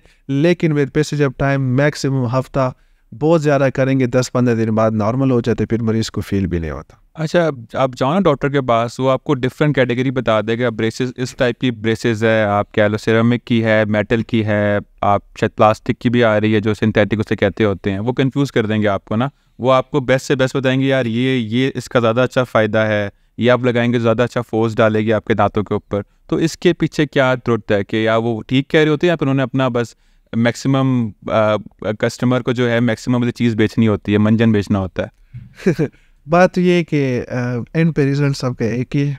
बाकी ज़ाहिर सी बात है, वो जो कस्टमर है, जो पेशेंट है, उसको किसी चीज़ की तो वैल्यू बताएंगे, तो फ़र्क होता है। लेकिन ये नहीं है कि आपने मेटल वाले ब्रेसेस लगाए तो आपके महीने में टेक हो जाएंगे, दूसरे लगाए तो साल में। जो टाइम है वो वही लगेगा, ज़्यादा से ज़्यादा महीनों का डिफरेंस आएगा, लेकिन मेरे ख्याल में इतना डिफरेंस नहीं जितना वो बताते हैं। तो मेरे ख्याल में मरीज़ों को इतना कन्फ्यूज़ नहीं करनी चाहिए, बस साफ साफ कहना चाहिए कि ब्रेसेस लगेंगे, क्योंकि हमारे लोग इतने वो नहीं, वो बेचारे चले जाते, वो कंफ्यूज हो जाते, कंफ्यूज पूछ की इस हालत में उसके दांत ख़राब हो जाते, फिर वो ना इनविजिबल लगाते ना दूसरे लगाते, दांत ख़राब हो जाते। तो इतना डिफरेंस नहीं होते लेकिन 19-20 का होता है। वैसे जो अलाइनर है वो इफेक्टिव होता है ये अगर माइनर केस के अंदर भी बिल्कुल जाके? इसके अंदर इफेक्टिव होता है प्रोसीजर क्या? क्योंकि जो मैं पिक्चर देख रहा था वो सिंपल आपका एक इनविजिबल सा होता है, आप उसको लगा लेते होते हो। ब्रेसेस में तो ये होता है ना कि आप जा रहे हो 1-2 हफ्ते बाद या महीने बाद अपॉइंटमेंट है, वो जाके आपके तार को टाइट कर देंगे, प्रेशर बढ़ जाएगा। तो अलाइनर भी आपका चेंज हो रहा होता है फिर एक ही चलता है थ्रू आउट द उसमें ट्रीटमेंट? भी है कि आप विजिट्स करते हो, लेकिन ज़्यादातर आपको वही होते हैं, उसमें थोड़ी सी मॉडिफिकेशन कर लेते हैं। लेकिन ब्रेसेस आपके वही है कि वायर चेंज करते हैं, किसी वायर को टाइट किया। अलाइनर ये है कि आपकी वो एक हम इम्प्रेशन लेते हैं, उसके बाद हम दांत के वगैरह इसके मुताबिक आपके वो बना लेते हैं। तो कुछ टाइम बाद ये है कि चेंज भी हो सकते हैं और उसको कोई मॉडिफाई भी कर लेते हैं, लेकिन दोनों का जो फाइनल रिजल्ट है वो एक ही है। मतलब हर ट्रीटमेंट में बाद जाके वो आपका चेंज हो रहा है, अलाइनर चेंज हो रहा है, तो तभी जाके क्योंकि वो आपने दांत तो पीछे कर दी, वो जाके दोबारा ढीला हो जाएगा, वो ढीला हो जाए। और अलाइनर के बाद ये है कि दोनों में अगर आपकी जो अलाइनर है या दोस्त में रिटेनर आपको लगाने पड़ते हैं। रिटेनर यही है कि अगर आपकी ट्रीटमेंट हो गया और आपने इस हालत में छोड़ दिया, जो दांत है वो अपनी जगह पे दोबारा आएंगे, तो उसको रिटेन करने के लिए हम एक अप्लायंस यूज़ करते हैं जो आपको फॉरएवर यूज़ करना होगा ज़्यादातर। रिटेनर उसको रिटेनर कहते हैं। वो आपने परमानेंट लगाने होते हैं। वो विजिबल होता है? वो आपकी नहीं, वो इस तरह होते हैं कि आपकी ज़्यादातर पैलेटल साइड पे होते हैं, तालू वाली साइड पे होते हैं, या इस तरह ज़बान वाली साइड पे होते हैं जो नज़र नहीं आते। वो इसलिए होते हैं कि दांतों को अपनी जगह पकड़े। अगर आपकी आर्थो ट्रीटमेंट हो गया और आपने उसको छोड़ दिया, तो जहाँ से स्टार्ट हो गया तो चांसेस है कि दोबारा वापस अपनी जगह पे आ जाए किसी हद तक। तो उनको ख़त्म करने के लिए फिर ज़्यादातर मरीज़ों को रिटेनर देते हैं कि कम से कम अपनी जगह पे रिटेन हो जाए। अच्छा, I would like to expand more on this retainer. मतलब वो किस तरह से काम कर रहा है? लेट्स से आपके ये दांत, आपके आगे के दांत ये आ गए हुए हैं, अब लेट्स से पीछे हो गए, ठीक है, तो रिटेनर क्या कर रहा है? ये फॉर एग्जांपल आपकी दांत है, मैं यहाँ से उसको यहाँ तक लेके आऊँ, मैंने यहाँ तक लेके है, ठीक है, आपकी सीधे हो गई। इसके बाद ये है कि इस दांत में एबिलिटी हो जाती है कि अगर आपके दांतों को स्पेस मिल जाते तो दोबारा अपनी जगह तक चले जाते, कि उसको कोई स्टॉपर तो नहीं है ना। तो इसलिए है कि अगर आपके दांत यहाँ पर मैं लेके आपकी ट्रीटमेंट कामयाब हो गई, इसके बाद अगर इसको मैंने ट्रीटमेंट आपकी वायर्स उतार दी, सही है, उस पर कोई फोर्स नहीं लग रहा, कोई रेजिस्टेंस नहीं है, तो हो सकते हैं चांस ये कि आपके दांत इधर वापस आएंगे। तो इसके लिए फिर हम इधर एक फिक्स रिटेनर लगाते हैं या रिमूवल भी लगाते हैं कि हम रात को निकाल लेते हैं खाने, तो यहाँ पर उसने उसको एक रेजिस्टेंस शो कि आप इधर नहीं आना आपने, सही है, तो वो उसको ये रिटेन करते अपने जगह पे कर लेते, उसको कहते हैं रिटेनर। और ये रिमूवेबल भी होता है? रिमूवेबल भी होते हैं और ज़्यादातर फिक्स भी होते हैं। ठीक है, और ये आपको तंग करता होता है? बैक पे डला होता है मतलब? जी बैक पे, हाँ, लेकिन फिर मरीज जिसने ब्रेसेस यूज़ किए होते तो उसको रिटेनर की है कि आदत पड़ जाती। ठीक है। अरे साथ में आजकल बड़ी मार्केटिंग हो रही है अलाइनर की ना, मतलब आजकल सोशल मीडिया के बहुत ऊपर ज़्यादा अलाइनर लगवाएं और सोल्यूशन पता नहीं इस तरह पोर्ट्रे कर रहे हैं, नाम चेंज करके, पता नहीं कोई सोल्यूशन अभी यूरोप या फिर ऑस्ट्रेलिया से अभी आपका इंपोर्ट होके आया हुआ है और आपको मतलब विद इन आपके ब्लिंक ऑफ आई आपको जाके ठीक कर देंगे। इस तरह हमारे पास जब ये टूथपेस्ट वाले या माउथवॉश वाले आते हैं ना, और जब इनके पास आप उनकी जो लिटरेचर होते हैं ना, हमारे डेंटिस्ट्री में फर्दर स्पेशलिटी होती है। BDS 4 साल के बाद आप हाउस जॉब करते हो, हाउस जॉब के बाद फिर 4 साल आप स्पेशलाइजेशन करते हो, बड़ी मुश्किल से पास होते हैं आपकी मुख्तलिफ स्पेशलिटी में। जब ये टूथपेस्ट वाले माउथवॉश वाले आपके पास आते तो उसने एक लिटरेचर में आपकी एक टूथपेस्ट में आपकी जो स्पेशलिटी जिस पे हम लगाते हैं तकरीबन 11-12 साल, उसमें एक टूथपेस्ट में सर आप यूज़ करेंगे इसको ख़त्म करेंगे। एक प्रोसीजर के लिए हम स्पेशलाइजेशन करते वो करते नहीं सर, इसमें आप ये करेंगे, आप यकीन करें मैंने मरीज़ों को दिया, मरीज़ जो है ना वो ठीक हो गई है। तो ये ज़्यादा मार्केटिंग होते हैं, किसी हद तक ठीक होते हैं, लेकिन ये बिल्कुल नहीं है कि आपने टूथपेस्ट यूज़ किया। अगर टूथपेस्ट वगैरह से काम चलते तो फिर हॉस्पिटल हम बंद कर लेते, स्पेशलाइजेशन नहीं करते, बस मार्केट में लोग टूथपेस्ट लेंगे और ख़ुद ब खुद ठीक हो जाएंगे। तो हमारे जो प्रोडक्ट होता है उसमें 90% मार्केटिंग होती है, 10% उसमें रियलिटी। अच्छा, एक और चीज़ होती है ना कि दांतों का ताल्लुक सिर्फ आपका मतलब टूथपेस्ट का कि आपके दांतों को साफ रखना है, साफ करने, मतलब मार्केट इस तरह किया जा रहा है कि आप ये आप टूथपेस्ट यूज़ करेंगे आपके दांत स्ट्रांग हो जाएंगे, तो क्या उसका साइंटिफिक कोई रिलेशन है कि? कोई भी नहीं है। उसमें यह है कि जो टूथपेस्ट होते हैं ना, ये तकरीबन 95% मैं कहूँगा 99% टूथपेस्ट में इंग्रेडिएंट सेम होते हैं, वही फ्लोराइड होते हैं, वही आपकी जो है ना कोई फ्लेवर होते हैं, वहाँ पर आपकी कोई स्वीट्स वगैरह होते हैं, वहाँ पर आपकी कोई चीज़ें होती है। सही है, ये तकरीबन 99% टूथपेस्ट में जो आपके इंग्रेडिएंट्स है वो होते हैं। इसके बाद फिर उन लोगों ने एक दो चीज़ ऐड की, जी ये चारकोल है, ये स्मोकर के लिए है, ये उनके लिए है, तो ये सिर्फ 1 to 2% है। बच्चों के लिए अगर कहेंगे तो वाकई में वो फ्लोराइड की जो क्वांटिटी है, ब्लीडिंग कम के लिए फिर ये है कि कुछ एक चीज़ ऐड करते हैं, सेंसिटिविटी के लिए एक और चीज़ ऐड करते हैं, लेकिन मैं वही कहूँगा कि 99% टूथपेस्ट में इंग्रेडिएंट्स सेम होते हैं। अच्छा, अब सेंसिटिविटी के लिए सेंसोडाइन बड़ा कॉमन चल रहा है, तो अगर लेट्स से उसका इतना इम्पैक्ट नहीं, जैसे आपने बताया सब कुछ 95% सेम होता है, बाकी 2-3% ऐड करे, तो बंदा नॉर्मल टूथपेस्ट को भी यूज़ करे और साथ में मतलब उसको? बिल्कुल, मेन चीज़ वही है कि अगर आप सेंसिटिविटी लेंगे तो अच्छी बात है, वो जल्दी ठीक हो जाएंगे, लेकिन यही है अगर आप ये कहेंगे कि मैंने वो वाला टूथपेस्ट नहीं लिया, नॉर्मल टूथपेस्ट पड़ा हुआ यूज़ ना करो तो ये गलत है। अगर आप नॉर्मल टूथपेस्ट को रेगुलर यूज़ करें, अच्छी तरीके से यूज़ करेंगे तो इसका भी फ़ायदा है। चलें, बेहतरीन। अच्छा, साथ में एक रूट कनाल जो है ना, बड़ा एक पेनफुल प्रोसीजर समझा जाता होता है कि आप जाओगे, पहले आपके दांतों पे वो 2-3 इंजेक्शन लगाएंगे, आपको एनेस्थीसिया देंगे पूरा करके, जिस बड़ा पेनफुल प्रोसेस है, उसके बाद फिर आप जाओगे, उसके बाद फिलिंग वगैरह डिफरेंट चीज़ें हो रही होती है ना, तो ये बताएं कि रूट कनाल के ऊपर विद द टाइम चीज़ें इवॉल्व हुई, अभी भी उतना पेनफुल प्रोसेस है रूट कनाल? नहीं, रूट कनाल बेसिकली मेरा स्पेशलाइजेशन रूट कनाल में ही है। सही है, रोज़ाना का सुबह से लेकर शाम तक रूट कनाल हम कर लेते। रूट कनाल बेसिकली ये होता है कि जो हमारे दांत, वही मैं दोबारा एक्सप्लेन करूँगा कि जो एक दांत का हिस्सा होते हैं जो हमें नज़र आते हैं, जो हम नॉर्मली देखते हैं हमारे मुंह में नज़र आते हैं, और एक होते हैं जो मसूड़े के अंदर जिसको रूट्स कहते हैं। जब हमारे मुंह के अंदर जो दांत का हिस्सा है उनके इन्फेक्शन वो रूट्स तक पहुंच जाए, सही है, जहाँ पर हम फिलिंग नहीं कर सकते वहाँ पर हम ठीक, तो वहाँ पर फिर हम क्या करते हैं, रूट कनाल करते हैं। रूट कनाल ट्रीटमेंट क्या करते हैं, सिंपल ये है कि हमने एक इंजेक्शन लगाना होता है। नॉर्मल अगर आप, वैसे हमारे मसला है कि लोग दांत निकालने के लिए 10 इंजेक्शन लगाएंगे, लेकिन रूट कनाल दांत को बचाने के लिए एक नहीं लगाएंगे। उसमें ये कि हम इंजेक्शन लगाते हैं, बेसिकली हम दांत को ओपन करके जो रूट के अंदर जो इन्फेक्शन होते हैं उस इन्फेक्शन को थोड़े से फाइल्स उनके थ्रू निकाल देते हैं, और फिर रूट्स के अंदर हम दोबारा उसको फिल करते हैं और उस दांत को दोबारा फिल करके क्राउन लगाते हैं। ख़राब दांत को पूरी ज़िंदगी के लिए बचाते हैं। वो दांत हमारे मुंह में होते हैं, लेकिन बॉडी के साथ उसका कोई मतलब पेन वगैरह नहीं होता, खाना वगैरह आप खा सकते हैं। तो ये है कि रूट कनाल एक अच्छी ट्रीटमेंट है, वो आपके दांत बच सकते हैं, लेकिन हमारा थोड़ा सा भी दांत ख़राब हो जाए, मरीज़ की रूट कनाल नहीं डॉक्टर साहब मैंने निकलना। अच्छा, उसमें पावर सेम होगी, मतलब आपके दांतों के जॉ की जो पावर होती है रूट कनाल करने के बाद कोई इम्पैक्ट तो नहीं आता उसके ऊपर? बिल्कुल, आप खाना खा सकते हो। मतलब ये है कि अभी मेरे भी 5-6 रूट कनाल हो गए, मुझे अभी तक इतना नहीं है, 19-20 का फ़र्क आता होगा, लेकिन ये कि आप खाना खा सकते हो, कोई चीज़ की कमी नहीं। अगर आप उसको ख्याल रखें, उसके ऊपर क्राउन करें तो रूट कैनाल ये कि बहुत फ़ायदे वाली ट्रीटमेंट है, और इसके अलावा यही है कि लोगों ने उसको थोड़ा मुश्किल बनाए, वैसे ऐसी कोई बात नहीं है। रूट कैनाल अच्छे, हाँ बहुत एडवांसमेंट आए। पहले ये था कि रूट कैनाल हम मैनुअली करते थे, मतलब ये है कि फाइल्स लिया 3-4 विजिट में की। अब इस केस के लिए कोई मोटर्स आ गए, एंडो मोटर आ गए, मुख्तलिफ कैमरे आ गए, माइक्रोस्कोप आ गया, तो अब बड़ी एडवांसमेंट हो गई है। बाहर तो बहुत ज़्यादा है, पाकिस्तान में भी अल्हम्दुलिल्लाह बड़ी हद तक ये कि इसमें बड़ी वो एडवांसमेंट हो गई। रूट कैनाल अगर पहले आप 2-3 विजिट्स में मल्टीपल टाइम में, ये अभी इतनी एडवांसमेंट हो गई कि आप 1 विजिट में भी कर सकते हैं, और आप रूट्स तक जो है ना माइक्रोस्कोप के थ्रू, इंस्ट्रूमेंट के थ्रू पहुँच सकते हैं। अच्छा, ज़बरदस्त। अच्छा, साथ में एक बड़ा होता है ईद के दिनों में ना, हम लोग सारे पाकिस्तानी जो हैं वो गोश्त खोर बन जाते हैं, मतलब सॉरी फॉर माय वर्ड्स, लेकिन बन जाते हैं हम, मतलब को ख्याल नहीं कर रहे होते। अक्सर जो ईद के दिन हम जा रहे होते हैं, पेट ख़राब हो रहा है, कुछ हो, साथ साथ में हम अपने दांतों मसूड़ों का भी ना बेड़ा गर्क कर देते हैं। अक्सर गोश्त यहाँ फंसे हैं, वहाँ फंसे हैं, लोग फ्लास्क यूज़ कर रहे हैं, कोई टूथपिक यूज़ कर रहे हैं।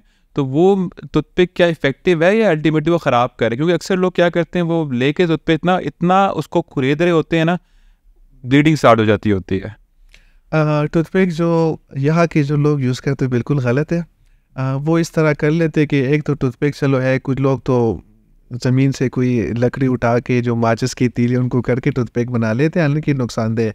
टूथपिक ये है कि उसका भी अपने एक तरीका होता है। अगर आपने ये कि सुपरफिशियल जहाँ पर खाना पस्तीस करने, हम तो टूथपिक इस साइड से निकाल के दूसरी साइड से करके इसको रोटेट कर लेते हैं, तो ये कोई तरीका नहीं है। इससे बेहतरीन है कि आप डेंटल फ्लास ले लें, सही साथ रख लें, मतलब जहाँ पर खाना खाएंगे इसके बाद, लेकिन डेंटल फ्लास का भी तरीका होना चाहिए। सही है, आपने इसको दांतों के दरमियान कर लिया और इस तरह लेफ़्ट राइट, ये नहीं है कि आपने इस तरह किया। और टूथपिक की बात, हमारे पास बड़ी ईद के बाद जिस तरह आपने कहा पेशेंट आ जाते तो सब का ये होते हैं, वो उसने गोश्त खाया होता है तो इसके बाद वो जाहिर सी बात है मसूड़े में बच जाते हैं, तो वो फिर इतना उसने मतलब ये है कि टूथपिक वगैरह यूज़ किया होगे कि जो मसूड़ है उसको ट्रॉमा होता है। तो ट्रॉमा के बाद वो गोश्त तो निकल जाते हैं, लेकिन फिर हफ्ते 10 दिन के लिए वो मसूड़े जो है ना ज़ख्मी हो जाते, तो फिर मरीज़ जो है ना वो परेशान होते कि मेरी मसूड़ी कमज़ोर हो गई, मेरे मसूड़े में खून आते हैं, दर्द होते हैं। तो जो टूथपिक हम यूज़ करते हैं उसका ये कि यूज़ करें, लेकिन अगर प्रॉपर टेक्निक के थ्रू। लेकिन मैं टूथपिक से बेहतर है कि आप डेंटल फ्लास, मतलब माचिस वाली चीज़ अब यूज़ ना नहीं करें। बिल्कुल ना करें। माचिस पता नहीं कहाँ से आई, ये कितने लोग किचन में पड़ी है, कितने हाथ लग गए, ज़मीन पे गिर गया बैक्टीरिया, और आप उस चीज़ को जाके मुंह में रख ले तो जाहिर सी बात है नुकसान देगा। फिर फिलिंग में बड़ी टाइप्स होती हैं, कुछ मेटेलिक फिलिंग होती है, कुछ नॉर्मल होती है, कुछ आपके छुप जाते होते हैं। तो लेकिन नॉर्मल एक ऑब्जर्वेशन या आप कह लो कि लोग की कंप्लेन होती है, वो फिलिंग रिटेन नहीं रहती, वो करवाई होती है, 1-2 साल बाद जाके दोबारा उनके गैप्स क्रिएट हो जाते होते हैं। तो वो उसकी रीज़न क्या है? या वो पे ख्याल नहीं रखते, अपना ब्रश इसी नहीं करते, या फिर वो डॉक्टर की वहाँ पे इनकॉम्पिटेंसी है कि उसने सही प्रॉपर वहाँ पे ट्रीट ही नहीं किया उसको? पहले तो ये है कि फिलिंग रिटेन होने के लिए आपका टूथ स्ट्रक्चर होना चाहिए। अगर फॉर एग्जांपल आपकी दांत है, सही है, इसकी 4 मतलब एक दांत की 4 वाल्स होते हैं, सही है। अगर आपके 4 वाल्स अपनी जगह पे, आपने इसमें फिलिंग की, तो जाहिर सी बात है चारों साइड से सपोर्ट है, ये फिलिंग नहीं निकलेगी, सही है। एक पेशेंट आए उसकी 2 वाल्स नहीं है, हमने फिलिंग की, वो जाहिर सी बात है कम टाइम निकालेंगे। कुछ तो ऐसे मरीज़ आते कि एक वाल के साथ फिलिंग करिए, अगर वो ये एक्सपेक्टेशन रहेंगे कि एक वाल के साथ ये 10-12 साल गुजारेंगे, तो ये गलत है। हाँ, जहाँ तक आप कहेंगे डॉक्टर की भी गलती हो सकती है, कभी कभार ये कि मटेरियल का भी हो सकता है कि मटेरियल में भी किस्में होते हैं, अगर हम लोकल यूज़ करें या इस तरह की मटेरियल यूज़ करें, एक्सपायर भी कह सकते हैं, या लोकल या चाइनीज़, मतलब उसमें फ़र्दर होती है ना, तो उसका भी इफ़ेक्ट होता है कि कुछ ऐसे मटेरियल होते हैं जिनकी स्ट्रेंथ भी कम हो जाती है, जिनकी ड्यूरेशन भी कम होते हैं, और वो इतना मतलब ये है कि जल्दी टूट जाते हैं। तीसरी बात ये है कि जो डॉक्टर इस टाइम करते हैं उनकी भी गलती हो सकती है कि उसने जो आपका रबर डैम ना लगाया हो, वहाँ पर एनवायरनमेंट अच्छा रहा, उसको मिक्स अच्छा नहीं किया, उसको कंडेंस अच्छा नहीं किया, उसको यूटिलाइज अच्छा नहीं किया, उसको प्रॉपर टेम्परेचर नहीं दिया। तो मैं नहीं कह सकते, हो सकते केमिकल्स मटेरियल का भी फ़र्क हो सकते हैं, डॉक्टर की भी गलती हो सकती है। हाँ, और कुछ ऐसे होते हैं कि हम फिलिंग करते हैं और मरीज़ जाके अगर फॉर एग्ज़ाम्पल सामने वाले दांत हैं, इसमें अगर हम फिलिंग करें, किसी का ट्रॉमा हो गया, कोई साइकिल से गिर के, कोई छत से गिर के, क्रिकेट वगैरह में, तो ये सामने वाले दांत तो खाने के लिए नहीं होते ना, बेसिकली दिखाने के लिए होते, स्माइल के लिए होते हैं। और हम मरीज़ों को कहते हैं कि हमने इसमें फिलिंग की, लेकिन ये फिलिंग जैसा आपकी स्माइल के लिए कि एस्थेटिक सीजन की इस पर आप ना खाए, और वो घर जाके सेब पूरा ले ले और उससे बाइट करे और कहे डॉक्टर साहब वो फिलिंग तो निकल गई। तो मेरे ख्याल में ये डॉक्टर की गलती तो नहीं है, कुछ जो मरीज़ है उनकी भी बेहतियाती होती है। अगर आप पीछे वाले दांत इसमें हमने फिलिंग की, तो फिर अगर वो खाना खा के निकल जाए तो फिर हो सकता है कि मटेरियल का फ़र्क हो, डॉक्टर की कोई हो। लेकिन कुछ ऐसा होता है कि मरीज़ भी कहते हैं कि बस मैंने फीलिंग कर ली, मैंने पैसे दिए तो फिर मैं इस पे हर चीज़ करूँगा। तो एहतियात बड़ी चीज़ है, अगर वो एहतियात करेंगे तो किसी हद तक ये जो कमी आ सकती है उसको हम पूरा कर सकते अच्छा, हैं। फिलिंग जो दांतों में होती है वो चार तरफ से हो रही होती है? डिपेंड करते हैं, फिलिंग बेसिकली दांत का कोई भी पार्ट टूट जाए किसी वजह से, ट्रॉमा की वजह से, केरिस की वजह से, किसी भी वजह से, उस जगह को दोबारा अपनी पोजीशन में इसको कहते हैं फिलिंग। अब दांत का ये है कि एक साइड टूट गया, हम उस जगह पे फिलिंग करेंगे। लेकिन मैं वैसे ही कहता हूँ अगर एक दांत पूरा आपका टूट गया और उसका 3 वॉल्स नहीं है, तो मैं जब फिलिंग करूंगा तो जाहिर सी बात है पूरी फिलिंग की जो दारोमदार है वो एक ही साइड पे होगा, ठीक है। तो फिर फिलिंग रिटेन तो नहीं करेगा ना। जहाँ पर एक पेशेंट की मैं करूँगा उसकी चारों वाल अपनी जगह पे, लेकिन दरमियान में थोड़ी सी कैविटी बन गई, वहाँ पर मैंने फिलिंग की, तो फिर यह है कि वो रिटेंशन दोनों की डिफरेंस होंगे। तो मुख्तलिफ रीज़न हो सकती है, टूथ का स्ट्रक्चर भी हो सकते हैं, मटेरियल का भी हो सकते हैं, डॉक्टर की गलती भी हो सकती है और मरीज़ की गलती भी हो। अच्छा, साथ में फिलिंग करवाने जाए ना, वो अक्सर अगेन आपको बताएंगे यार ये वाली फिलिंग पे ये मटेरियल यूज़ हो रहा है, इस पे ये यूज़ हो रहा है, ये इंपॉर्टेंट है, ये लोकल है। तो उसके पीछे थोड़ा बताएं कि थ्रुट बिहाइंड ऑल दिस थिंग, क्या उसमें वाकई फ़र्क पड़ रहा होता है या फिर वो सिर्फ एक सारे सेम स्टैंडर्ड के होते हैं, 95% सेम या 5% मोर और लेस थोड़ा सा चेंज? वैसे मटेरियल में फ़र्क होता है जो हमें भी बड़ी मुश्किल से, मतलब ये है कि डेंटिस्ट को बड़ी मुश्किल से पता चलते, तो आम बंदे को, मरीज़ को क्या पता।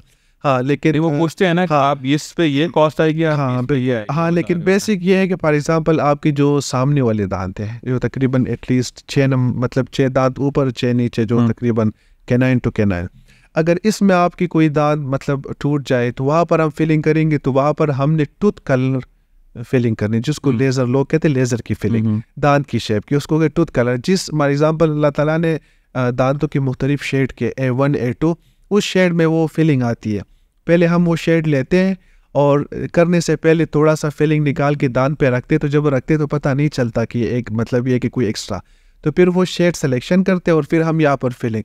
तो यहाँ पर यह है कि वो सामने वाले दांतों पे हमने किया ताकि आगे बंदे को पता ना चले कि ये एक ये ऐसे फिलिंग जो चांदनी की है, वो हम बेसिकली पोस्टीरियर दांत में करें। अगर एक बंदा कहते कि मैंने वो वाला ब्लैक वाला फिलिंग यहाँ करना है, तो फिर तो जाहिर सी बात है बुरा लगेगा। फिर जहाँ तक ये टूथ कलर फिलिंग हो गई, और एक जो चांदी की हो गई या GSC की हो गई या सरमिट की हो गई, इसमें भी फिर ये है कि क्वालिटी होती है। अगर आपने फॉर एग्जांपल लोकल फिलिंग इस्तेमाल की कंपोजिट की, तो उसकी इतनी स्ट्रेंथ इतनी होनी, अगर आपने बाहर की कोई ब्रांड वाली यूज़ किया तो जाहिर सी बात है फ़र्क होता है।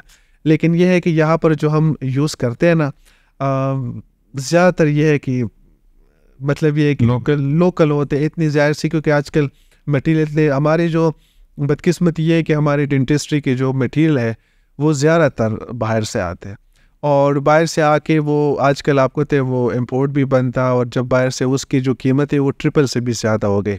और हमारे मुल्क में स्पेशली हालात इतने वो ख़राब है कि लोग मतलब उनके लिए रिज़्क के लिए पैसे नहीं है, तो वो डेंटिस्ट्री पे इतने नहीं के, तो फिर मजबूरन हमें वो कॉस्टली मटेरियल तो हम यूज़ नहीं कर सकते। तो जाहिर सी बात, हम तो फिर तो ये नहीं कर सकते कि क्लिनिक्स बंद करें और हम ताला लगाए कि नहीं, तो अल्टरनेट तो कुछ मटेरियल यूज़ की जो उसकी कीमत कम होगी।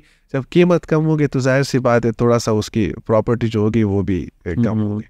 अच्छा डॉक्टर साहब, लास्ट में मुझे ये बताएं, आपने मुल्क के हालात की बात की, मैं कहीं रिपोर्ट पढ़ रहा था कि पाकिस्तान में जो अर्बन के अंदर हर 42,000 लोग के अगेंस्ट आपका एक डेंटिस्ट अवेलेबल है, और शायद रूरल के अंदर ये 5 लाख के अगेंस्ट आपका डेंटिस्ट अवेलेबल है, और जबकि WHO कहता होता है उसके स्टैंडर्ड्स के 20,000 के अगेंस्ट एटलीस्ट आपका एक डेंटिस्ट अवेलेबल होना चाहिए। इतना रूम अवेलेबल है, लेकिन क्या वजह है कि हम इतने अच्छे डेंटिस्ट प्रोड्यूस नहीं कर पा रहे? आपके जो एक्सपीरियंस है, जो आपने 10-12 साल आपने गुजारे हैं। Dentistry all over the world expensive है, मतलब इसकी मटेरियल, इसकी इंस्ट्रूमेंट, इसकी पढ़ाई वो है।